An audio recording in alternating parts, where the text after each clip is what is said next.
மொத்தமா முடிச்சு விட்டாங்களே.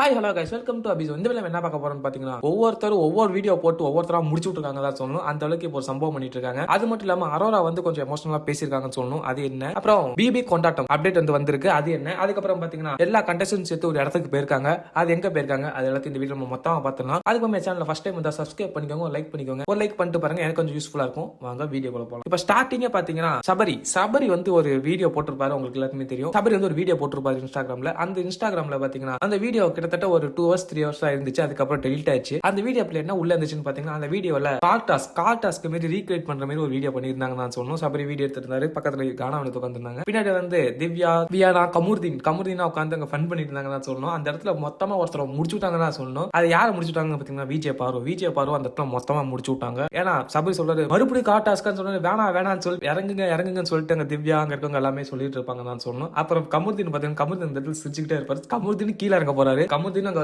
வேற அளவு ஃபன் பண்ணிட்டு இருக்காங்க சொல்லணும். கமுர்தீன் பாத்தீங்கன்னா கமுர்தீன் வந்து இவங்க இந்த செட் ஆஃப் ஒரு குரூப்போட இருந்தாங்க. நல்லா தாங்க பேசுறாரு, நல்லா தாங்க விளையாடுறாரு, நல்லா ஜாலியா ஃபன் பண்றாரு. பிக் பாஸ் வீட்டுக்குள்ளே அப்படிதான் இருந்தாரு, ஃபன் பண்ணிட்டு ஜாலியா சுத்திட்டு இருந்தாரு. அந்த ஒருத்தர் கூட போய் தான் அப்படி ஆனிச்சுட்டு எல்லாமே சொல்லிட்டு இருக்காங்க தான் சொல்லணும். பட் இருந்தாலும் அவங்க மேல நம்ம குறை சொல்ல முடியாது. ஏன்னு பாத்தீங்கன்னா இவர் கொஞ்சம் யோசிச்சு இருக்கணும். ஆனா இப்ப வந்து விஜய் பார்வை விட்டு அடிச்சிட்டு இருக்கீங்க, கமுர்தீனை விட்டுட்டீங்கன்னு நீங்க கேட்டீங்கன்னா, இப்ப பாத்தீங்கன்னா விஜய் பார்வை வந்து அவங்க செஞ்ச தப்ப நார்மலைஸ் பண்ணிட்டு இருக்காங்க எல்லா இடத்துலயும். என்ன பாத்தீங்கன்னா அவங்க சேனலுக்கே அவங்க இன்டர்வியூ கொடுத்துட்டு அவங்களே வந்து இவங்க சொன்ன தப்பெல்லாம் அவங்க நார்மலைஸ் பண்ணிட்டு இருக்காங்க. இப்போ வந்து பிபி கண்டஸ்டன்ட் ஒவ்வொரு இன்டர்வியூல பார்வை பத்தி சொன்னாங்க. அந்த பார்வை பத்தி சொன்னதை எடுத்து இது அப்படி இல்ல, இது இப்படி, இது அப்படி இல்ல, இது இப்படின்னு சொல்லிட்டு நிறைய நார்மலைஸ் பண்ணிட்டாங்க தான் சொல்லணும். பட் கமுர்தீன் என்ன பண்றாங்க பாத்தீங்கன்னா, நான் பண்ண தப்பு தான் சொல்லிட்டு அவர் உணர்ந்து சாரி கேட்டுட்டாரு தான் சொல்லணும். அதனால கமுர்தீனை பாத்தீங்கன்னா இப்ப எல்லா பிபி கண்டஸ்டன்ட் ஏத்துக்கிட்டாங்க. அது மட்டும் இல்லாம பார்வை எடுத்து சொல்லியிருப்பாங்க, நான் யாரையுமே பிபி கண்டஸ்டன்ட் பேசவே மாட்டேன் அப்படின்னு சொல்லியிருந்தாங்க தான் சொல்லணும், கமுர்தீனை தவிர. சோ இப்போ வந்து கமுர்தீன் வந்து இவங்க கூட இப்ப ஃபன் பண்ணிட்டு இருக்காரு. இந்த வீடியோ இப்போ வந்து சபரி இப்படி அப்லோட் பண்ண வீடியோ கிட்டத்தட்ட 1 hour or 2 hour தான் இருந்தது. அதுக்கப்புறம் ஆட்டோமேட்டிக்கா டெலிட் ஆயிடுச்சு தான் சொல்லணும். சபரியை டெலிட் பண்ணிப்பாருன்னு நினைக்கிறேன். ஏன்னு பாத்தீங்கன்னா ஒரு வாட்டி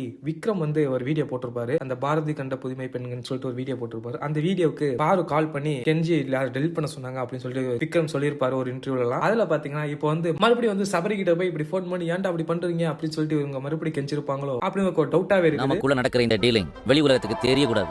ஏதாச்சும் இன்னொரு என்ட்ரி வந்தா அவங்களே ஆட்டோமேட்டிக்கலா சொல்லிடுவாங்க. பட் அந்த வீடியோ செம்ம ஃபன்னா இருந்துச்சு நான் சொல்லணும். வேற லெவல்ல இருந்தது. அந்த இடத்துல கமுர்தீன் எல்லாமே ஃபன் பண்ணிட்டாங்க நான் சொல்லணும்.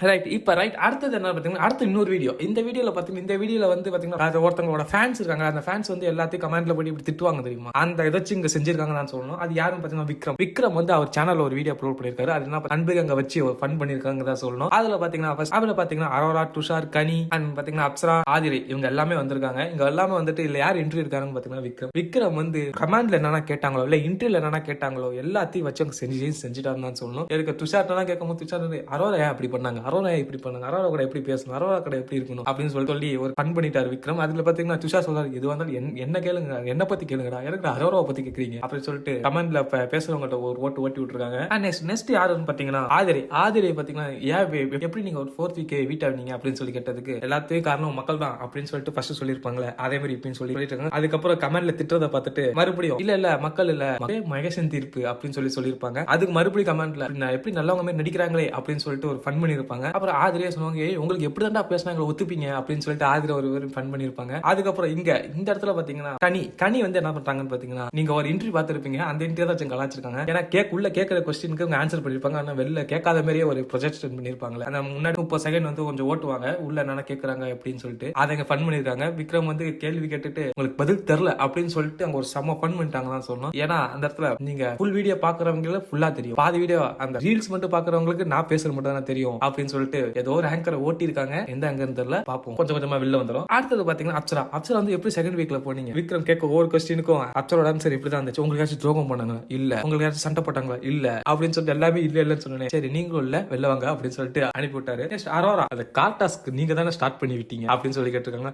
டேய் நான் சும்மா தான்டா உட்காந்துருந்தேன் அப்படின்னு சொல்லிட்டு அரோரா ஒரு ஃபன் பண்ணிட்டு இருக்காங்க. ஏன்னா எல்லா இடத்துலயும் இப்படி அப்பதான் அரோரால தான் இந்த ஃபைட் ஸ்டார்ட் ஆச்சு, அரோரா தான் இந்த மணி பாக்ஸ் எடுத்தாங்க, அரோரா தான் எல்லா காரணம், அரோரா தான் காரணம் அப்படின்னு சொல்லிட்டு இருந்தாங்க. அதுக்கு வந்து இங்க சம்பவம் பண்ணிட்டாங்க தான் சொல்லணும். சொல்லணும். அப்புறம் லாஸ்டா என்ன பண்ணுங்க, எல்லாமே தமிழ்ல போட்டோ கொடுக்கணும்னு சொல்லிட்டு வேற லெவலில் ஃபன் பண்ணிட்டாங்க. ஸோ விக்ரம் வந்து செம்மையா ஒரு கம்பேக் கொடுத்துருக்காங்கன்னு தான் சொல்லணும். ஏன்னா இதுக்கு முன்னாடி ஒரு ஐயோ அம்மா பிக் பாஸ் அப்படின்னு ஒரு வீடியோ தான் ஃபர்ஸ்ட் ஒரு வீடியோ வந்தது. அந்த வீடியோ கொஞ்சம் அவ்வளோக்கா ஒன்றும் எஃபெக்ட் ஆகல. ஆனா இந்த வீடியோ வேற லெவலில் போயிட்டு இருந்தான்னு சொல்லணும். வேற லெவலில் இருக்கு. இதே மாதிரி நிறைய பண்ணா நல்லா இருக்கும், செம்ம என்டர்டைன்மெண்டா இருக்கும். அடுத்தது பாத்தீங்கன்னா அரோரா பாத்தீங்கன்னா நிறைய எமோஷனலா பேசிருக்காங்க சொல்லணும். ஃபர்ஸ்ட் இந்த big boss season 9 Aurora entry ஆகிறப்ப நிறைய பேர் நிறைய விமர்சனம் வந்துச்சு, நிறைய நெகட்டிவ் வந்துச்சு. இவங்க எல்லாம் எதுக்கு உள்ள சேர்த்தீங்க அப்படின்னு சொல்லியிருந்தாங்க. ஆனா அந்த ஸ்டேஜ் ஏறும் போது அரோரா ஃப்ரெண்ட்ரியா சொல்லியிருப்பாங்க, அவங்கள அந்த டேக்லைன் மாத்தணும், அந்த பலூங்கிற டேக்லைன் மாத்தணும், அதனால தான் அரோரா உள்ள போறாங்க அப்படின்னு சொல்லியிருந்தாங்க. அப்ப அரோராவுக்கு அந்த தாட் இருந்தது, எனக்கு இந்த டேக்லைன் வேணாம், இதை மாத்தணும் அப்படின்னு சொல்லிட்டு தான் உள்ள போயிருக்காங்க. அதுவும் ராசுக்கும் தான் போயிருக்காங்க. ஸோ இதுக்கெல்லாம் போயிட்டு உள்ள போனதுக்கு அப்புறம் தான் இவங்க நிறைய ஒரு கேங் சேர்ந்துச்சு, ஒரு பியூரான ஒரு பாண்டு சேர்ந்துச்சு, எல்லாமே நிறைய சேர்ந்துச்சு. இப்போ பாத்தீங்கன்னா அது இப்போ அரோரா ஷேர் பண்ணிருக்காங்க. இல்ல அரோரா என்ன ஷேர் பண்ணாங்கன்னு கேட்டீங்கன்னா, நான் வந்து இனிமேல் படிக்க போறேன், இந்த சோசியல் மீடியால இருந்து நான் வெளில வரேன், சோசியல் மீடியா நடிக்கிறது இந்த சினிமா இண்டஸ்ட்ரி விட்டு நான் வெளில போறேன், இன்னும் நான் சப்ஸ்கிரிப்ஷனை கேன்சல் பண்ணிட்டேன் அப்படின்னு சொல்லிட்டாங்க. இதுல இந்த அரோரா வந்து திவ்யான் கடியை பத்தி பேசுறாங்க. திவ்யா வந்து ரீசெண்டா சொல்லியிருக்காங்க அரோரா கிட்ட, நீ போய் படி, எந்த யார் என்ன சொன்னாலும் நீ கேட்காத, நீ போய் உன் வேலையை போய் படி அப்படின்னு சொல்லியிருக்காங்க. சோ அரோரா வந்து நாட்டை விட்டு போயிட்டு படிக்க போறாங்க. அதுக்கப்புறம் பாத்தீங்கன்னா இந்த இடத்துல அரோரா இன்னொன்னு மென்ஷன் பண்றாங்க. அது என்ன நீங்க கேட்டீங்கன்னா, நான் வந்து ஃபர்ஸ்ட் ஒரு பிக் பாஸ் போறதுக்கு முன்னாடி ஒரு டேக்லைன் இருந்துச்சு. அந்த டேக்லைன்ல பாத்தீங்கன்னா நான் வந்து எனக்காக யாருமே இல்ல, அதனாலதான் நான் வந்து என்ன எது பண்ணாலும் யாருக்கு அஃபெக்ட் ஆகாதுன்னு சொல்லிட்டு தான் நான் அந்த மாதிரி இது பண்ணேன். எனக்காக ஒரு சில பேர் இருக்காங்க, திவ்யா, கனி, விக்ரம், சபரி, இவங்க எல்லாம் எனக்காக இருக்காங்க. நான் மறுபடியும் அந்த ஃபீல்டுக்கு போனேன்னா இவங்களுக்கு தான் ப்ராப்ளம் ஆகும் அப்படின்னு சொல்லிட்டு அரோரா அங்க எமோஷனலா கொஞ்சம் பேசியிருக்காங்கன்னு சொல்லணும். ஸோ இனிமேல் அந்த இடத்துக்கு போல, நான் இனிமேல் படிப்பு வேலை பார்த்துட்டு அப்படியே கரியர் நான் அப்படியே ஃபிக்ஸ் பண்ணிக்கிறேன் அப்படின்னு சொல்லிட்டு போயிட்டாங்க. இதுல என்னன்னு பாத்தீங்கன்னா, இந்த இடத்துல பாத்தீங்கன்னா திவ்யா, கனி, சபரி, விக்ரம் இவங்க எல்லாமே பாத்தீங்கன்னா அரோரா இன்னமும் தங்க பிள்ளையா தான் உள்ள பாத்துட்டு இருக்காங்க. இதுலயே தெரிஞ்சு ரீசெண்டா எல்லா இன்டர்வியூ அப்படிதான் எல்லாமே அரோரா பத்தி நல்லா தான் சொன்னாங்க. அது மட்டும் இல்லாம இப்ப நடந்த இன்டர்வியூ ஃபேன்ஸ் மீட் எல்லாத்துலயுமே ஒரு பாசிட்டிவா இருந்தது ஒரு 3 பேர்த்தோட தான். அது யாரோடதுன்னு கேட்டீங்கன்னா திவ்யா, வினோத், சபரி, அரோரா இவங்க தான் பாசிட்டிவா இருந்துச்சு. இல்ல நெகட்டிவாவே போகவே இல்லைன்னு சொல்லணும். ஏன்னா இன்டர்வியூ கேட்கறவங்க என்ன கேள்வினா கேளுங்க, நான் பாசிட்டிவா ஆன்சர் பண்ண சொல்லிட்டு அரோரா சொல்லியிருக்காங்க. ஃபுல் அண்ட் ஃபுல் பாசிட்டிவா ஆன்சர் பண்ணிருக்காங்க அரோரா. நல்லா இருந்துச்சு. இனிமேல் இவங்க வந்து கரியர் growth அப்படின்னு சொல்லிருக்காங்க. அதுக்கப்புறம் இனிமேல் கரியரை பார்த்துட்டு போறேன் அப்படின்னு அரோரா சொல்லிட்டாங்க. அதுக்கப்புறம் பாத்தீங்கன்னா இன்னொன்னு இங்க ஒரு இன்டர்வியூல சொல்லி கேட்டிருந்தாங்க, உங்களுக்கு இப்ப எந்த டேக்லைன் வேணும், இந்த பலூன் டேக்லைன் வேணுமா இல்ல பிக் பாஸ் டேக்லைன் வேணுமா அப்படின்னு சொல்லி கேட்டிருப்பாங்க. அரோரா ஸ்ட்ரைட்டாவே எனக்கு அரோரா சிங்க்லர் அது மட்டும் எனக்கு போதும் அப்படின்னு சொல்லி முடிச்சிட்டாங்க. ஸோ இதுல டோட்டலா தெரிஞ்சிச்சு அவங்க இந்த ஃபீல்ட் விட்டு வெளில போறாங்க, போய் அவங்க கரியரை பார்க்க போறாங்கன்னு இதுல தெரிஞ்சிச்சு. ஃபர்ஸ்ட் பிக் பாஸ்க்குள்ள போகும்போது அவங்களுக்கு நிறைய வந்து நெகட்டிவ் வந்துட்டு தான் இருந்துச்சு. ஆனா பிக் பாஸ் விட்டு வெளில வந்தப்ப அவ்வளவு பாசிட்டிவா இருந்துட்டு தான் சொல்லணும். இன்னும் கமெண்ட்ஸ்ல நிறைய பேர் திட்டுறாங்க, ஆனா யார் திட்டுறாங்க நம்மளுக்கு தெரியும் தான் சொல்லணும். ஏன்னா இது எல்லாத்துக்குமே தெரியும் அது யார் திட்டிருப்பா அப்படின்னு சொல்லி எல்லாத்துக்குமே தெரியும். இப்போ பாத்தீங்கன்னா அரோரா வந்து ஒரு புதிய அரோரா வெளில வந்திருக்காங்க, அரோரா சிங்க்லர் அப்படின்னு சொல்லிட்டு வந்திருக்காங்க தான் சொல்லணும். அது மட்டும் இல்லாம அரோரா ரொம்ப ரொம்ப ரொம்ப எமோஷனலா தான் சொல்லியிருக்காங்க. எனக்கு வந்து ஃபர்ஸ்ட் யாருமே இல்ல, இப்போ வந்து எனக்கு இவ்வளவு குடும்பம் இருக்கு, அதனால இனிமேல் நான் என்னோட கரியர் தான் ஃபோக்கஸ் பண்ண போறேன். எனக்கு சப்போர்ட் கேட்ட இவங்களை வந்து நிறைய பேர் விமர்சனம் பண்ணாங்க, பட் அவங்க இனிமேல் அவங்க விமர்சனம் பண்ணாத அளவுக்கு நான் நடந்துக்கணும் அப்படின்னு சொல்லி அரோரா சொல்லியிருக்காங்க. ஏன்னா உங்களுக்கு அரோராக்கு சப்போர்ட் கேட்டதால திவ்யா, கனி, விக்ரம், சபரி இவங்க எல்லாத்தையும் போட்டு அடிச்சுட்டு இருந்தாங்க தான் சொல்லணும். சபரி ஏன்னா ஒரு இந்த ஃபைனல் எப்போ எவிட் ஆகும்போது அரோரா பத்தி சொல்லிப்பாங்க, ஒன்னுமே தான் என்னோட பெண் குழந்தை வளர்க்கணும் அப்படின்னு சொல்லியிருந்தாங்க. அதுக்காக நிறைய வெளில வந்து நெகட்டிவ் வந்துச்சு. அதுக்கு தரமான வந்து சபரியை பதிலடி கொடுத்தாங்க தான் சொல்லணும். ஸோ அதே மாதிரி இனிமேல் யாருக்கும் இதே மாதிரி விமர்சனம் வர மாட்டேன், நான் கரியரை ஃபோக்கஸ் பண்ண போறேன் அப்படின்னு சொல்லிட்டு அரோரா சொல்லிட்டாங்க. அதுக்கப்புறம் வந்து துஷாரை பத்தி கேட்டிருக்காங்க. துஷாரும் எனக்கா என்னால அவனுக்கு நெகட்டிவ் வந்துட்டு இருக்கு, ஸோ அதனால நான் வந்து வெளில போயிட்டேன்னா அவனுக்கும் கரெக்ட் ஆயிரும் அப்படின்னு சொல்லிட்டு அரோரா வந்து இப்போ கொஞ்சம் எமோஷனல் ஷேர் பண்ணிருக்காங்க தான் சொல்லணும். இன்டர்வியூ ஃபுல்லாவே நல்லா தான் இருந்துச்சு. இதுலயே டிஃபரெண்ட் எல்லாத்துக்கும் தெரிஞ்சிருக்கும் ஒரு இன்டர்வியூ எவ்வளவு வன்மத்துல பேருக்கு, இன்னும் எல்லாரும் பாதி பாசிட்டிவா பேருக்குன்ட்டு.